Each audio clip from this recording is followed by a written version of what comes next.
Glider 10-2 Soaring Techniques. We're delving into the exciting realm of slope soaring, but safety is our top priority. I'm your guide through the skies, and I've got some crucial tips to ensure your soaring experience is not just thrilling but secure. Let's jump right in. You know, when you're up there, always keep in mind to make your turns away from the ridge. It might seem like a small thing, but turning toward the ridge, even if you think you're in the clear, can be risky. Safety first, always. Now, let's talk about something crucial: vertical stacking. Avoid flying directly above or below another glider. Why? Well, differences in climb rates can lead to unexpected collisions. Let's keep a safe distance and enjoy the skies responsibly. When passing another glider, do it on the ridge side. Anticipate that the other pilot will turn away from the ridge. It's all about predictability and ensuring everyone's safety in the air. Knowing your right-of-way rules is essential. The glider with its right side to the ridge has priority.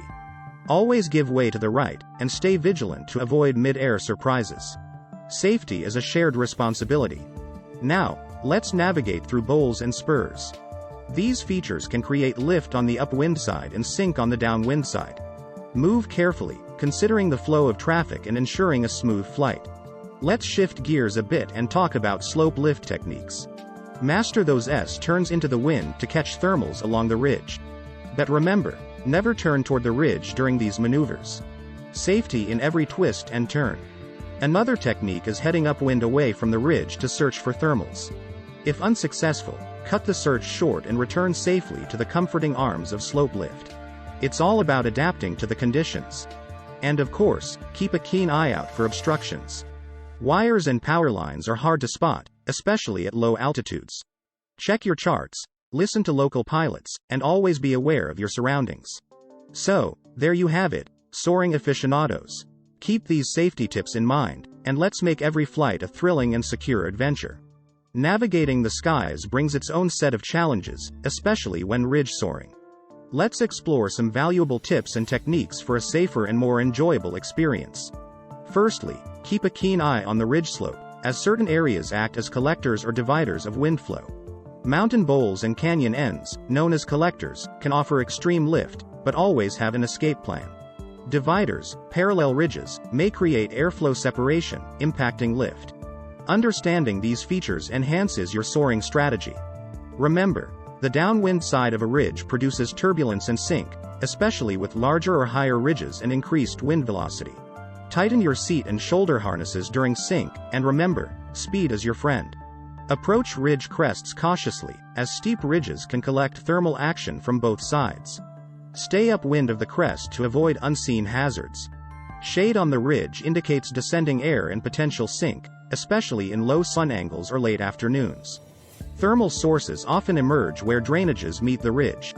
Keep an eye on canyons or large bowls, as they can hold pockets of warm air. Cloud streets above the ridge are golden opportunities. Climb in thermals to reach these streets for fast cruising speeds. Staying upwind is crucial to remain in this lift near the ridge. Now, let's discuss some safety measures. With many gliders seeking the same lift conditions, diligence is key to avoiding mid-air collisions. A portable radio and common traffic channel enhance safety, but nothing replaces vigilant visual scanning for other aircraft. Consider density altitude as you climb, as the air becomes less dense with altitude gain. And when exploring wave soaring, extensive pre-flight preparation is essential. Understand oxygen requirements, especially above 14,000 feet MSL, and recognize signs of hypoxia. Prepare for cold temperatures at higher altitudes. Dress warmly, and keep in mind that exposed body parts might feel comfortable, but your feet could get cold. Additionally, understand Class A airspace regulations and adhere to wave window procedures. True airspeed becomes critical at higher altitudes. Some gliders have reduced indicated never exceed speeds due to altitude, so be aware of any limitations in your glider's PO.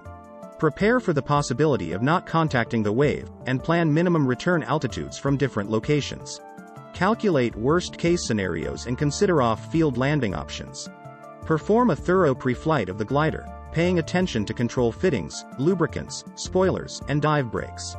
A well-charged battery is crucial, and a detailed briefing with the tow pilot is essential before a wave tow. Moreover, when settling into the glider, Ensure all gear is stowed securely, and parachute fittings are comfortable. Once you're in the air, there's no room for oversight. Now, let's dive into the fascinating realm of wave soaring and explore how we can gracefully enter that sublime lift. There are essentially two routes to achieve this: soaring into the wave or opting for a tow directly into it. When it comes to soaring into the wave, it's all about seizing the right moment. Picture a scenario where an unstable layer beneath a stable one gives rise to lee waves. Look out for cumulus clouds aligned parallel to the ridge, they're a telltale sign. When the air gets turbulent near the thermal top, take a shot at penetrating upwind into the serene wave lift. It's a bit like catching a smooth elevator up. On the flip side, there's the option of towing directly into the wave. This can be accomplished by either towing around the rotor or, when that's not possible, towing straight through it. The former is preferred if the soaring site is conveniently situated near one end of the wave-producing ridge. However, sometimes a direct tow through the rotor is unavoidable. Brace yourself for some turbulence. Rotor turbulence is not your average bumpy ride. Caution is advised against turning downwind without confirming contact with the wave, as that might lead to unforeseen challenges. In the end, choosing between these methods boils down to a mix of skill, experience, and a keen awareness of the prevailing conditions. If you click like and subscribe and leave a comment, we will provide a coupon for a free PDF download, one of 9 ebooks. However, each individual can only download up to 1 out of 9 ebooks for free.